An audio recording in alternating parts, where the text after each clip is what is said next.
Assalamualaikum warahmatullahi wabarakatuh. Waalaikumsalam warahmatullahi wabarakatuh. Alhamdulillahi rabbil alamin. Assalatu wassalamu ala asyrafil anbiya'i wal mursalin wa ala alihi wa ashabihi rasulillahi ajma'in. Yang terhormat kepada Bapak Ketua RW 08, yang saya hormati para seluruh ketua-ketua RT di lingkungan RW 08, yang saya hormati pengurus masjid baik imam, khotib, bilal, gharim, yang saya hormati tokoh agama, tokoh masyarakat, tokoh adat, tokoh pemuda yang hadir pada kesempatan malam hari ini. Yang saya hormati alim ulama, lebih pandai yang hadir pada kesempatan malam hari ini. Bapak, ibu-ibu, hadirin jamaah takziah wa tasliyah yang dirahmati Allah Subhanahu wa taala. Wabil khusus keluarga yang sedang ditimpa musibah pada malam hari ini, mari sama-sama kita doakan mudah-mudahan diberikan kesabaran, ketabahan, dan ditingkatkan keimanannya oleh Allah Subhanahu wa taala. Mari kita senantiasa menjadikan puji dan syukur kehadirat Allah Subhanahu wa taala. Di malam hari ini kita bisa hadir di sini dalam rangka takziah wa tasliyah atas meninggalnya ananda kita Rizkiana Ramadhani binti Soni Harsono yang meninggal pada tanggal 9 November 2022, umur sekitar 1,5 tahun. Mudah-mudahan kehadiran kita ini senantiasa diberkahi dan dirahmati oleh Allah Subhanahu wa taala. Salawat dan salam semoga tetap tercurah kepada junjungan kita Nabi Muhammad sallallahu alaihi wasallam. Allahumma shalli ala sayyidina Muhammad wa ala ali sayyidina Muhammad. Bapak Ibu hadirin sekalian dirahmati Allah Subhanahu wa taala. Peristiwa kematian atau meninggalnya seseorang ini adalah salah satu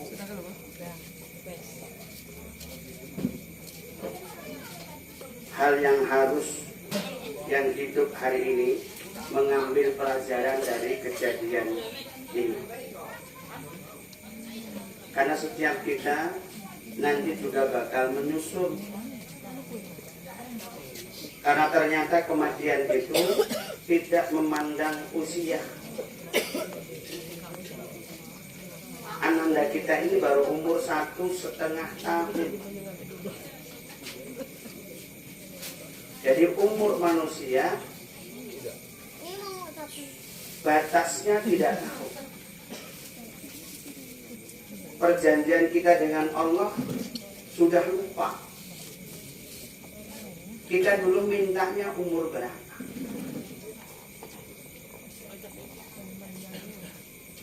Dan kalau yang meninggal hari ini, tak usahlah kita pikirkan karena ternyata kata Rasulullah barang siapa yang meninggal sebelum balik dijamin oleh Allah masuk surga. Di satu sisi keluarga yang ditinggalkan hari ini bersedih sudah pasti. Jangankan kita sebagai manusia biasa, Rasulullah SAW, Nabi kita Muhammad SAW,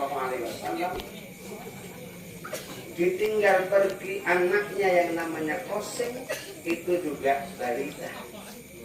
Beliau juga menangis, bersedih.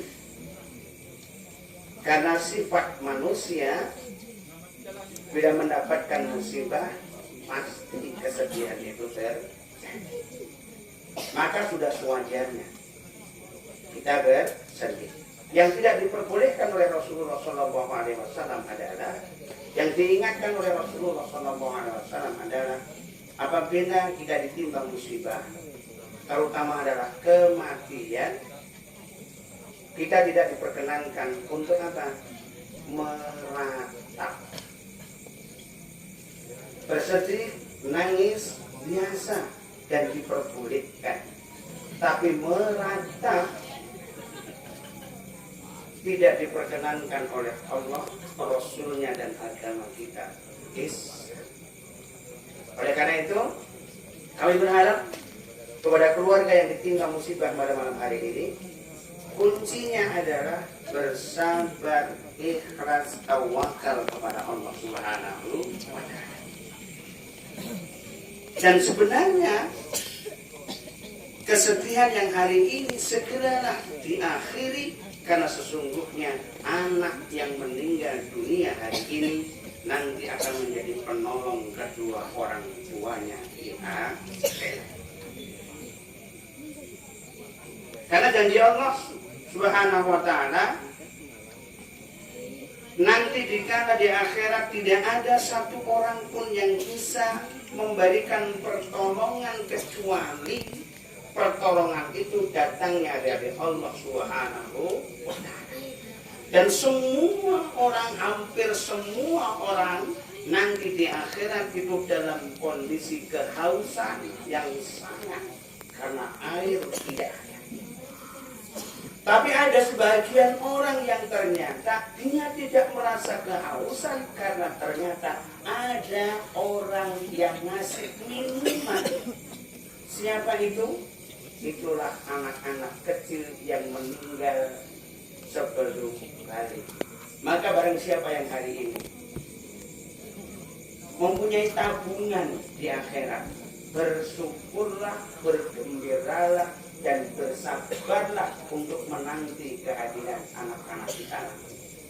Karena sesungguhnya ternyata nanti orang yang paling bahagia di hadapan Allah ternyata di akhirat orang lagi pada kehausan, orang lagi pada kepayaan, orang lagi pada kepanasan, semuanya dalam kondisi yang tidak menentu hari itu. Ternyata orang yang ternyata ada dulunya waktu di dunia ditinggal meninggal oleh anaknya yang ternyata anaknya masih balita, belum balik, maka nanti di akhirat akan ada pertolongan yang sungguh luar biasa. Bapak Ibu dan sekalian dirahmati Allah Subhanahu wa Ta'ala, kalau masalah kematian namanya sakit itu sekedar perantahan.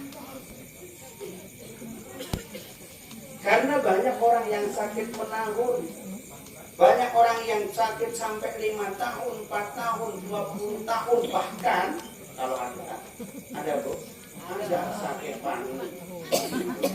Sakit panu itu bisa 20 tahun. Dari kecil nggak obat sampai meninggal, tapi sakit panu itulah sakit yang tidak dirasakan oleh manusia, tapi memalukan. Oh, tak malu karena kecil, saya tahu kok. Sakit panunya kalau di belakang itu yang tertutup enak, juga di jidat. Bingung ibu-ibu. Jadi ada orang yang sakit sudah menahun, tapi ternyata tidak juga meninggal. Karena memang meninggalnya bukan karena perantara sakit.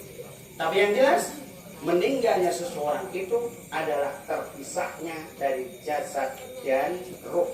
Itulah meninggal. Oleh karena itu, kalau orang sakit, orang ngapain, itu hanya perantara.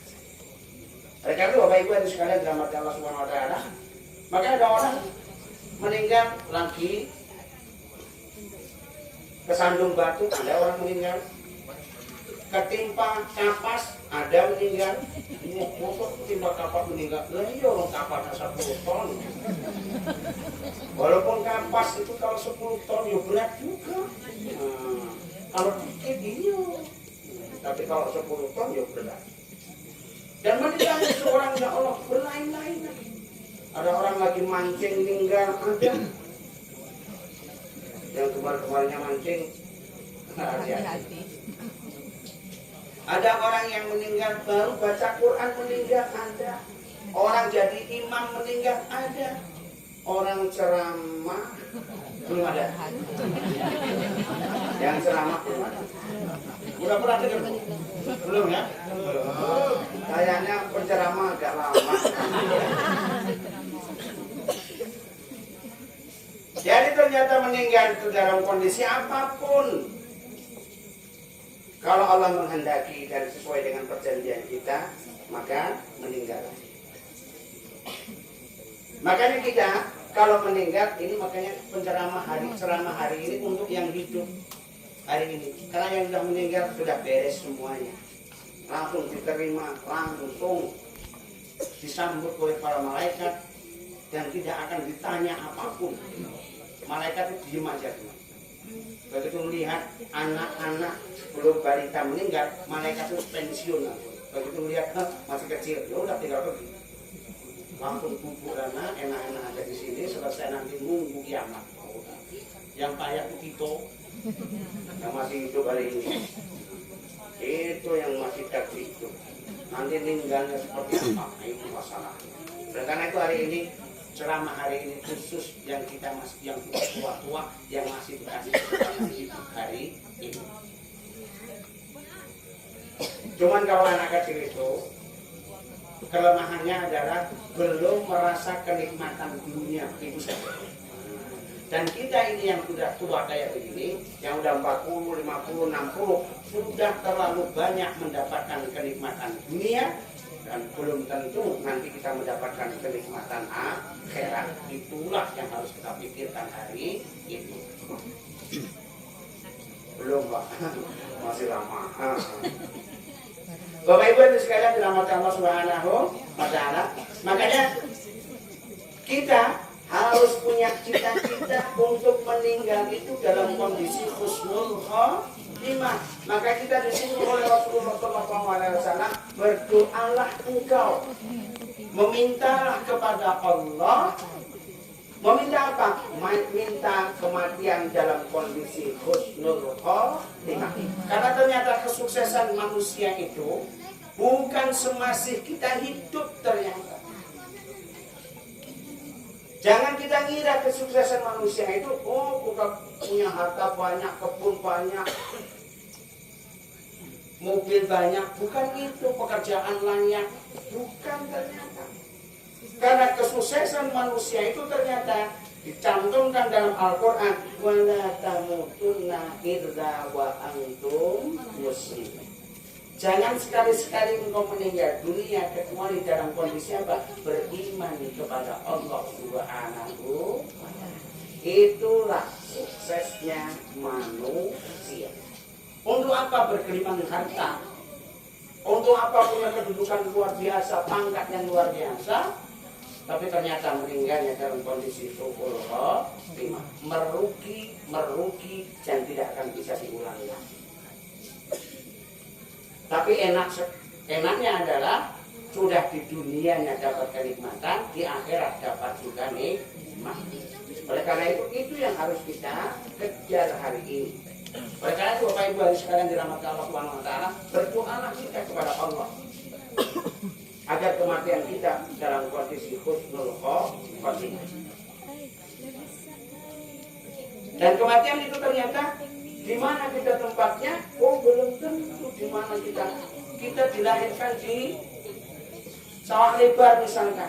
Belum tentu kita tinggalnya di sini. Saya dilahirkan di Jawa Tengah.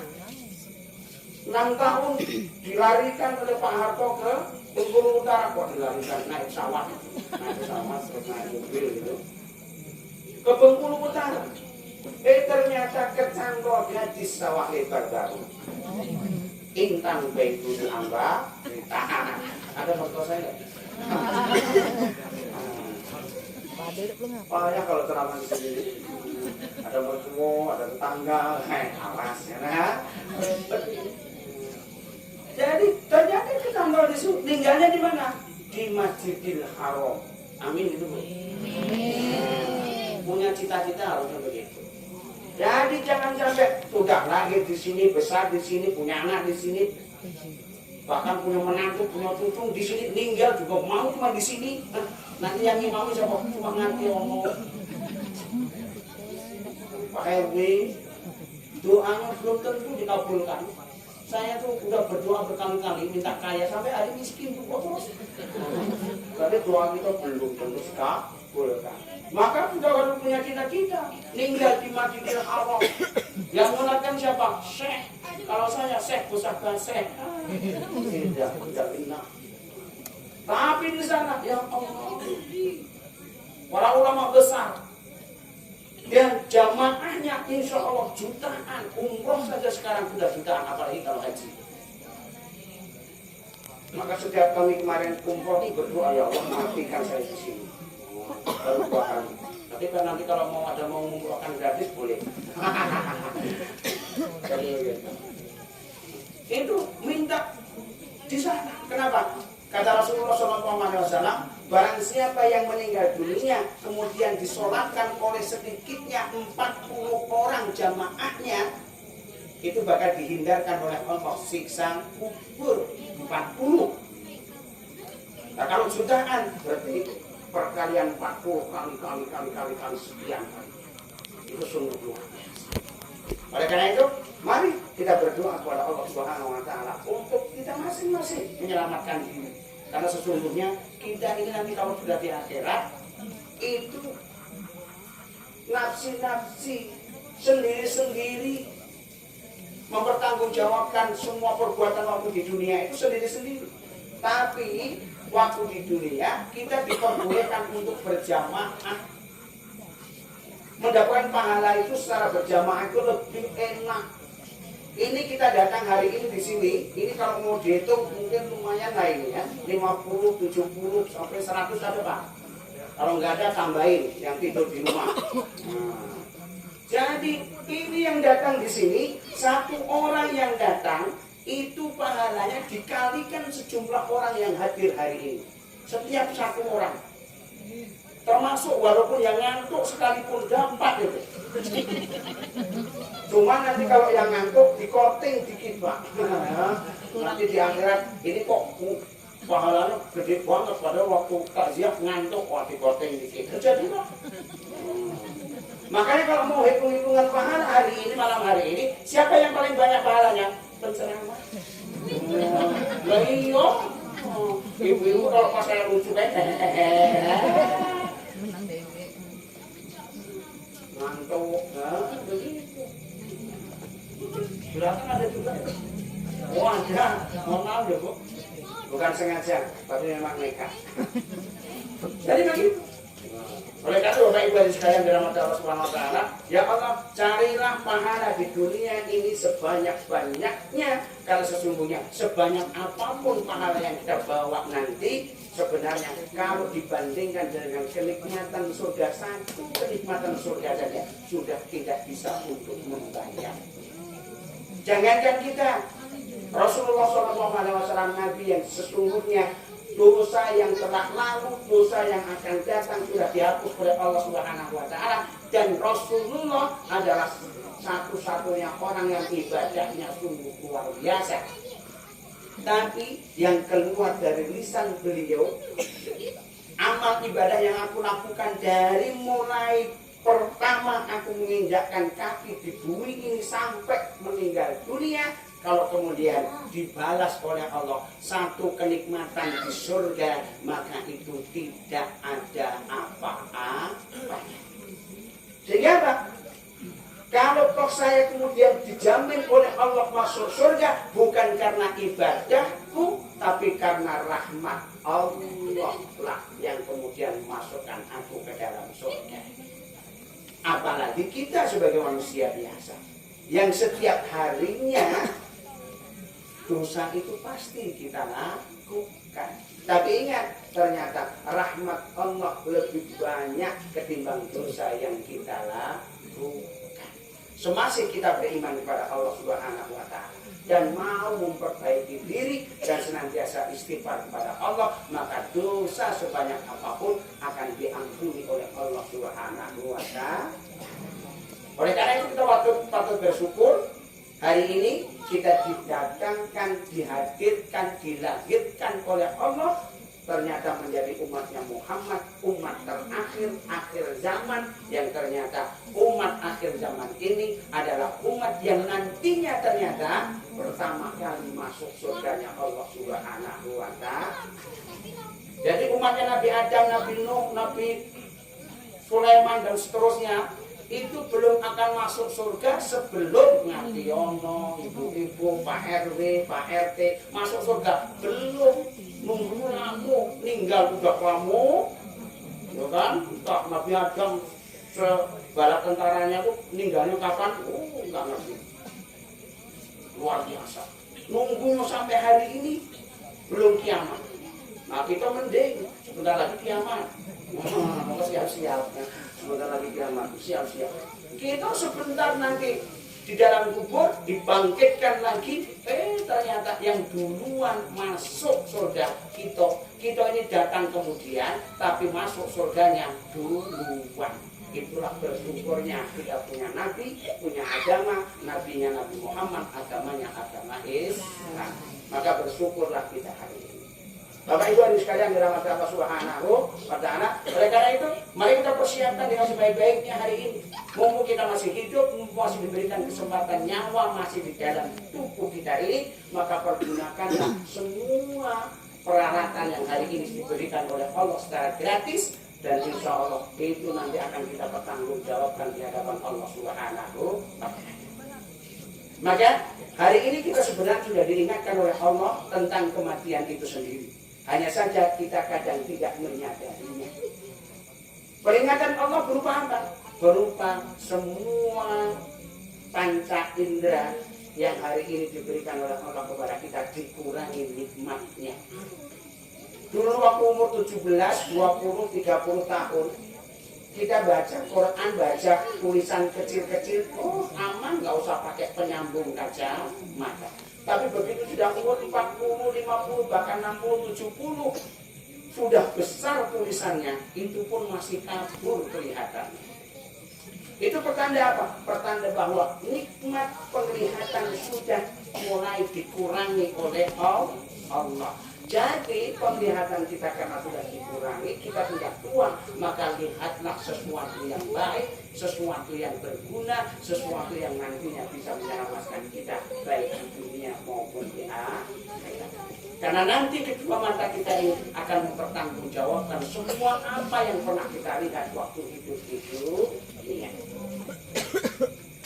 Dulu rambut kita umur 17, 20, 30, ya Allah belum ada satu pun uban yang nempel. Tapi begitu hari ini, saya sudah merasakan 48 tahun hari ini umur saya ini, ternyata garuk-garuk kepala perkiraan saya itu ketumbi.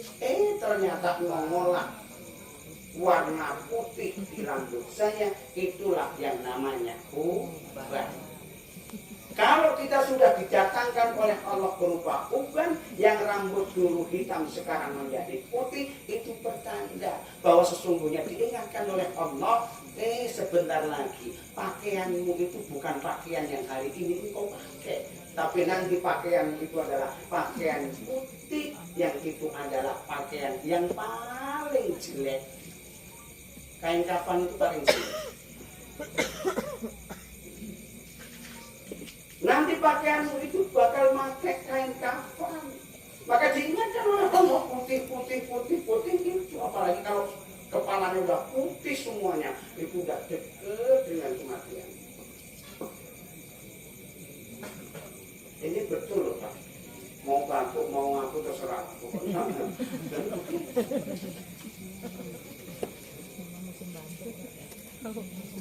Kemudian pendengaran kita juga begitu, ternyata sudah dikurangi oleh Allah.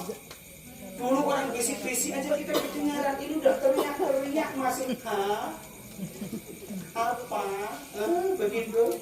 Nah itu berarti sudah pertanda bahwa kita sudah dikurangi. Oleh karena itu hari ini mumpung masih diberikan oleh Allah kesehatan, pendengar masih juga jelas, maka dengarkan sesuatu yang baik yang kemudian bisa menambah keimanan kita kepada Allah Subhanahu wa Ta'ala.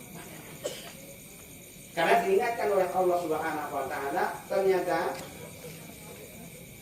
Allah itu khatamallahu ala qulubihim wa ala sam'ihim wa ala absarihim gisawatu wa lahum adzabun. Jangan sampai nanti Allah kemudian menutup hati, pendengaran, penglihatan kita sebelum ditutup oleh Allah. Hari ini baru dikurangi oleh Allah, tapi dikuranginya oleh Allah kenikmatan itu, maka pergunakan untuk apa? Untuk senantiasa mendekatkan diri kepada Allah Subhanahu wa Ta'ala. Karena rumus dunia itu, kalau kita takut dengan hewan, takut dengan manusia, jauhilah sejauh-jauhnya agar engkau tidak mendapatkan celaka dari hewan itu atau dari orang itu. Maka kalau kita takut dengan makhluk, jauh sejauh-jauhnya, jauhilah. Tapi kalau kita takut dengan Allah Subhanahu wa Ta'ala, sebaliknya. Semakin kita takut kepada Allah, maka semakin kita harus mendekatkan diri kepada Allah. Semakin kita takut kepada siksa Allah terhadap neraka, maka banyak-banyaklah berzikir, banyak-banyaklah ingat kepada Allah, banyak-banyaklah ibadah kepada Allah. Karena sesungguhnya zikir, ibadah, ingat kepada Allah itu adalah dalam rangka untuk mencari keridhaan Allah. Berarti kita harus senantiasa mendekat padanya. Dan ternyata komunikasi yang paling bagus dengan Allah hanya satu. Apa? Sujud kepada Allah Subhanahu. Apa itu? Sholat. Karena hanya sholatlah ternyata Rasulullah SAW begitu mendapatkan tugas untuk melaksanakan sholat, ternyata Allah harus langsung berhadapan dengan Allah Subhanahu. Zakat, puasa tidak melalui malaikat Jibril cukup. Tapi begitu panggilan sholat, ternyata langsung harus ketemu dengan Allah.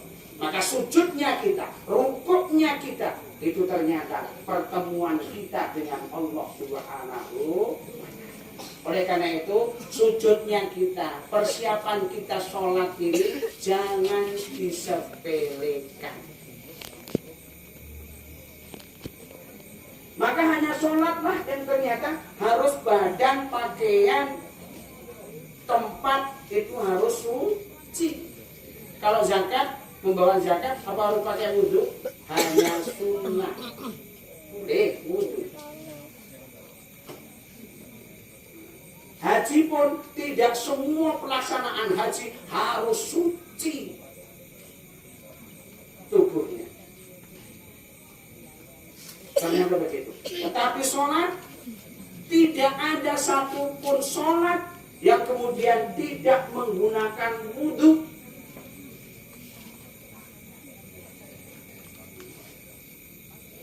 Maka sholat itu harus suci badan, pakaian, dan tempatnya. Makanya harus berhati-hati. Makanya Rasulullah SAW waktu sholat ada pakaian khusus yang beliau kenakan. Karena kita ini enggak. Begitu kita sholat, ya Allah, ibu-ibu ini daster tahun 2005. Udah robek di mana-mana. Habis masak di siang hari. Ada nempel situ sambal terasi, nempel situ ikan asin. Begitu ada bawang, makin hebat, langsung putus. Jadi kami pedulikan lagi pakaiannya. Tapi begitu disuruh kondangan, mau menghadiri kondangan, ya Allah, jilbab yang bagus. Sepatu, antara sepatu, baju, jilbab sama merah semua. Itu pakai parfumnya satu on. Yes. Ya Allah. Itu kalau mau kondangan. Itu begitu pas dia mau kondangan, ya Allah, luar biasa. Pakai jilbab, ya Allah, ada mereng di sini kasih. Iya. Entah maksudnya apa, udah ngerti Pak RT. Ibu-ibu tuh begitu. Ada sekarang model jilbab yang jilbab sakaratul maut. Diuntung-untung di leher. Pas jalan akhirnya nggak tahu mana jalan, mana got. Nyemplung ke got. Gara-gara itu tadi nggak bisa lagi nengok ke bawah. Pas giliran nanti ngambil makanan juga begitu. Mana rendang, mana ini nggak ngerti lagi. Nyedoknya sambel semua. Repot. Itu begitu. Pas giliran mau kondangan ya Allah dandannya wah luar biasa. Sini ada orangnya, wah sini biru. Mata udah lentik yuk, masih dijepit. Pakai jepitan jemuran. Nggak ada yang lain. Alis sudah hitam pakai spidol. Ya Allah, kayak begitu. Jadi luar biasa. Tapi begitu sholat ya Allah, PPO nempel, geliga, gue ya Allah. Malaikat makanya mau deket tapi nggak jadi. Ini bau apa? Ini ribet gitu. Makanya ke depan kalau mau sholat jaga dulu, dilihat ya Allah ini dasar tahun 2005 lepas dulu. Begitu. Ibu-ibu untuk ke ke kondangan, ke pesta, kemana-mana pakaiannya berapa bu? Ada 7, 8. Tapi begitu mukena satu nggak ganti-ganti. Udah warnanya putih tuh jadi kuning udah, enggak juga ganti. Masya Allah. Itu begitu. Pakaian boleh 7, 8 kalau untuk pesta. Pas giliran menghadap Allah, ampun dah.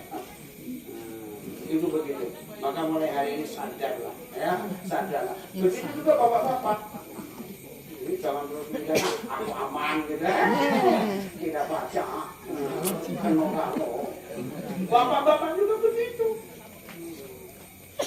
Bapak juga begitu. Begitu adanya Allah waktu nak datang itu, wah, tidak diperhatikan lagi. Sarung juga begitu.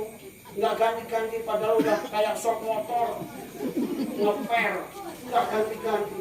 Sarung nggak ganti-ganti. Celana panjang bisa 7, bisa 8 untuk pesta. Begitu untuk ke masjid ya Allah. Saya tuh banyak sarung karena nggak beli. Lima kan, enak jadi ustaz tuh enak, kasih sono, kasih sini, jadi ceramah situ tet ini, lumayan, jadi ganti-ganti, enak. Yang tidak ada ustaz itu kayak begitu, sarung cuma satu-satunya, langok per ngesok, udah kayak sok motor pun, jadi kalau rukuk harus diinjak dulu, pas giliran sujud jedek, itu kayak begitu. Ini peci juga begitu. Peci itu orangnya belum meringis, pecinya udah meringis duluan. Ini di sininya udah warnanya beda. Itu nggak ganti-ganti. Sama bapak sama ibu itu begitu. Saya apa aman? Itu tadi karena gratis. Saya makanya enak jadi konfirman. Ya, jadi kayak begitu. Oleh karena itu sholat tolong diperhatikan. Ini belum masalah khusyuknya. Jauh kita ini khusyuknya sholat itu. Maka kalau sholat kita itu ya Allah, apalagi kalau kayak begini dekat dengan jalan kayak begini, begitu Allahu Akbar, suara bakso ting ting ting ting ting, apa somai ting ting ting ting, itu kedengaran. Waktu tidak sholat nggak dengar, tapi begitu sholat langsung dengar Allahu Akbar. Ya Allah, bakso ngapain kau sekarang? Saya satu rakaat aja belum, kok udah lewat. Terus nanti ngejarnya sampai di mana? Mau nggak mulai, kalang kabut. Al-Fatihah nggak selesai. Baru Ar-Rahman Ar-Rahim sedikit walau boleh. Gara-gara mau ngejar bakso tadi. Jadi kelewat berapa ayat. Itu sering kita begitu. Orang yang tukang mancing juga begitu. Begitu sholat Allahu Akbar. Ayo bang, mulai. Nggak kacak-kacir. Jadi harusnya 4 rakaat jadi 3 rakaat karena lupa. Itu sering begitu. Dan sholat-sholat kita itu ternyata begitu. Bahkan sholat kita itu bisa cari kunci yang hilang. Itu sholat kita. Jadi kalau kunci motor, kunci mobil dari pagi nggak ketemu, nanti duhur pas sholat rakaat pertama aja baru Allahu Akbar langsung ketemu. Wah itulah setan. Nah, jadi kita harus hati-hati. Makanya kunci itu bisa langsung ketemu. Allahu Akbar, ya Allah, ternyata di atas lemari langsung ketemu. Itu begitu. Makanya kalau bapak ibunya istrinya untuk pergi dari rumah nggak usah dicari, sholat 2 rakaat langsung ketemu nanti. Jadi sholat kita tuh bisa nyari istri yang hilang itu kayak gitu. Jadi begitu. Oleh karena itu berhati-hati. Nah, kenapa? Karena ternyata masalah khusyuk itu bukan hanya kita. Ali bin Abi Thalib yang sudah dijamin oleh Allah masuk surga pun pernah dites oleh Rasulullah. Hai Ali, silahkan kau sholat 2 rakaat. Setelah nanti selesai akan aku kasih sorban. Minta yang mana? Hijau atau yang biru? Ya, Rasulullah langsung sholat. Begitu salam assalamualaikum warahmatullahi wabarakatuh, langsung ditanya oleh Rasulullah, ya Ali, kamu pilih yang mana? Yang hijau ya Rasulullah. Maka Rasulullah bilang, berarti sholatmu tidak khusyuk. Kenapa ya Rasulullah? Kamu sudah memikirkan begitu rakaat pertama Allahu Akbar, nanti kalau saya ditawari oleh Rasulullah antara yang hijau dan yang biru, saya milih yang hijau. Itu orang yang sudah dijamin masuk surga. Tapi di lain waktu ternyata Ali bin Abi Thalib bisa menunjukkan kekhusyukan yang luar biasa. Kenapa? Pada waktu itu dia perang, kemudian kena panah di betisnya. Begitu panah itu menancap di betisnya, apa yang dilakukan oleh Ali bin Abi Thalib? Ya saudaraku, cabut anak panah ini begitu saya sudah takbiratul ihram. Sholat beliau, Allahu Akbar, dicabut anak panah itu, tidak terasa sedikit pun. Berarti apa? Berarti kekhusyukannya sungguh luar biasa. Maka kita ini kalau pengen khusyuk, syaratnya adalah pertama, jangan ada gangguan lain. Yang kedua, kita harus tahu apa arti yang kita baca. Karena bacaan kita ini adalah bacaan Al-Quran, bacaan bahasa Arab. Kita ini adalah Arab